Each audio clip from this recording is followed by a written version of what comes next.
Welcome to this month's Whiteboard workout. So for this month, we have a 4-round workout for you. So now the total working sets are only going to take you about 30 minutes, which means you have about 30 minutes, give or take, to prep for this workout, depending on how much time you want to put in the cool down. So generally, I like to spend about 20 minutes in prep time. It's going to be a combination of some foam rolling, some activation work, some mobility work, and then some dynamic warm-up work. And you can break those out however you want into whatever you want. I generally like about 5 minutes or so of the myofascial release, and then it gives me 15 minutes to start with some kind of balance, some activation, into some mobility work, and then into some more dynamic parts of the warm-up. So I get a really good solid base of not only good warming up, but good movement mechanic type skills. It gives me 30 minutes for my workout, and then a good 5 to 10 minutes for my cool down, my stretch, and all the other stuff I want to work out at the end. So you're looking at about an hour for your total workout time here.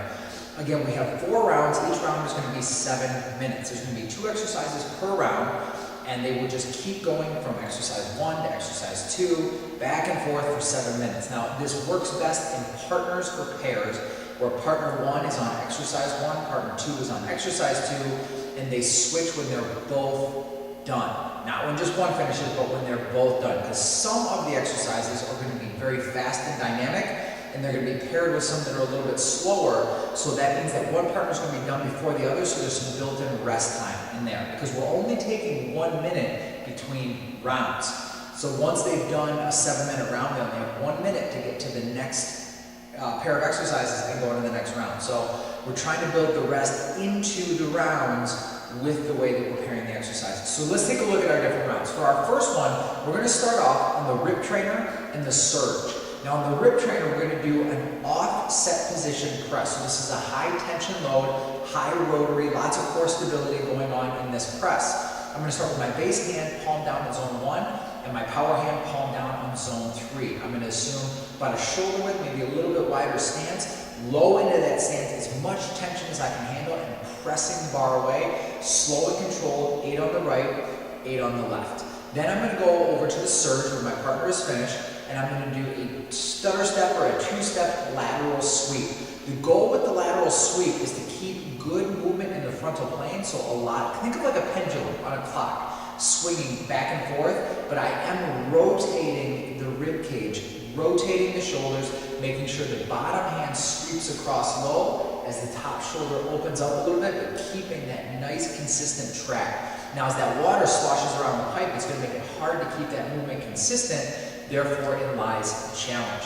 Our next pair that we're going to go on to is going to be on the heavy ropes and the kettlebell. So on the heavy ropes, we're going to do heavy rope jacks. Make sure you hold the ropes so that they're upside down. So the frayed ends are at the top, closest to your index finger. The elbows will be bent throughout the entire range of motion. I'm going to touch the ropes at the waist, and I'm going to touch overhead as I go through. So touch, touch, touch, touch, trying to find a nice, smooth rhythm, and then of course doing the jumping jack feet out, in, out, in. I have 20 of those. And I'm going to pair that with some suitcase deadlifts. Now you can use dumbbells, a hex bar, kettlebells, excuse me, whatever you want to load these, but I would like a neutral grip on these, not an overhand grip. So I use kettlebells for this particular one.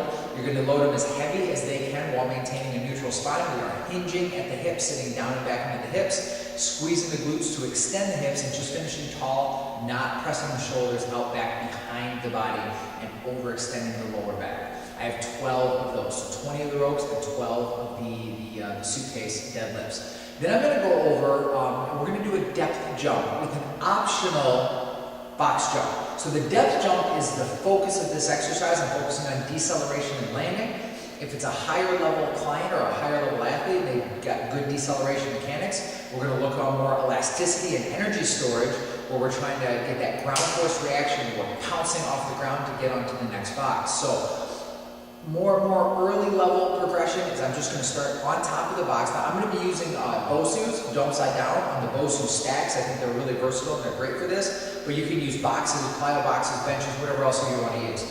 So we're going to stand on top. Now the higher we go on the fall, the more difficult the exercise is going to be. So the focus is not on how high the box jump is, but how high the depth jump is. So I'm going to stack my stacks or grab a box as high as I want to go. I can start by just falling off like I'm walking the plank, lifting a leg and just falling down, and then just landing. And I'm absorbing and holding that position, and then standing up, stepping back on top, and repeating for 6 reps. Now, if I want to make it a little bit more complex and look at that ground force reaction time, I can add a small jump at the end. Again, the depth is going to be higher on the drop than on the jump, and I'm going to be quick off the ground, and I'm going to absorb that force into the ground, and then drive that force into the ground, kind of a trampolining effect, right onto a smaller box. And again, you'll see this one demonstrated on here. It's a great exercise. I'm going to pair that up with a rotary rebounding med ball slam. So I'm going to use a bouncing med ball on this one. I'm going to use a double foot pivot. I want both my feet to pivot. I want my hips to go down to the floor. My goal is to get down to the ground so I can catch the ball right as it comes off the ground.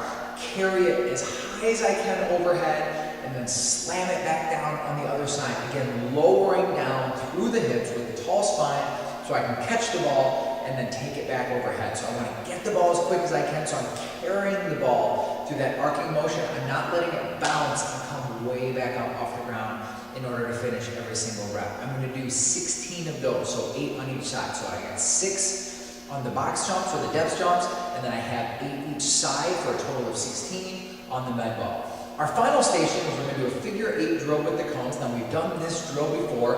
We're going to do 4 reps, hard and fast. Now, I love this drill because it's a very dynamic drill with big movement and big actions and high metabolic demand, but I can do it in a relatively small space. All I need is 5 yards.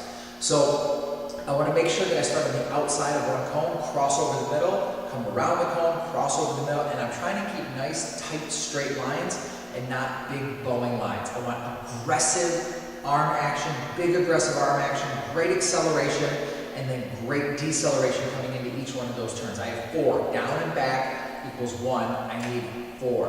And then we're going to pair that off with a lateral inside the heel to touch. So I'm going to put a tube, ankle cuffs, lateral band, whatever you got, even one of those big smart bands or the TheraBands, whatever you got around the ankles. You do not need a lot of resistance on this. Light to medium is going to be perfect for most people. I'm going to assume a good athletic position. Whichever leg my planted leg is does not move. I want to keep my hip over the ankle on that planted leg.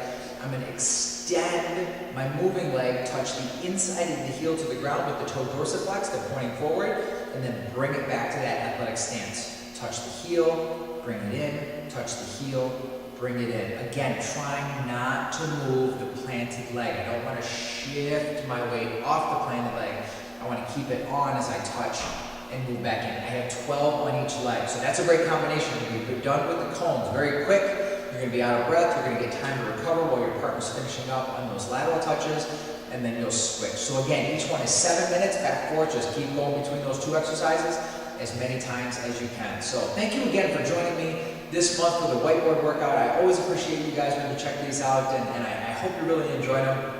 This month, like always, be sure to check out the why behind the workout. That's where it's a live interaction on Google Hangouts where we get to talk to each other and we get to ask questions, and we can kind of talk about coaching techniques and exercise substitutions and why you do this and why you do this and why not this. And you can, anything you want, anything you want. These are meant to make these workouts as user-friendly as possible for you, but also give you a little view behind the curtain of how we set these up and why we set these up, because that's the important part, and that's what's going to help you the most when you're building your own workouts. These are 100% free. All you have to do is RSVP. So check out the description on this video with instructions on how to join the live Hangout. If you're watching this video later, you can find a recording to the Hangout down in the description of this as well, and then you'll find how to get on next month's Hangout. So thank you again for joining me.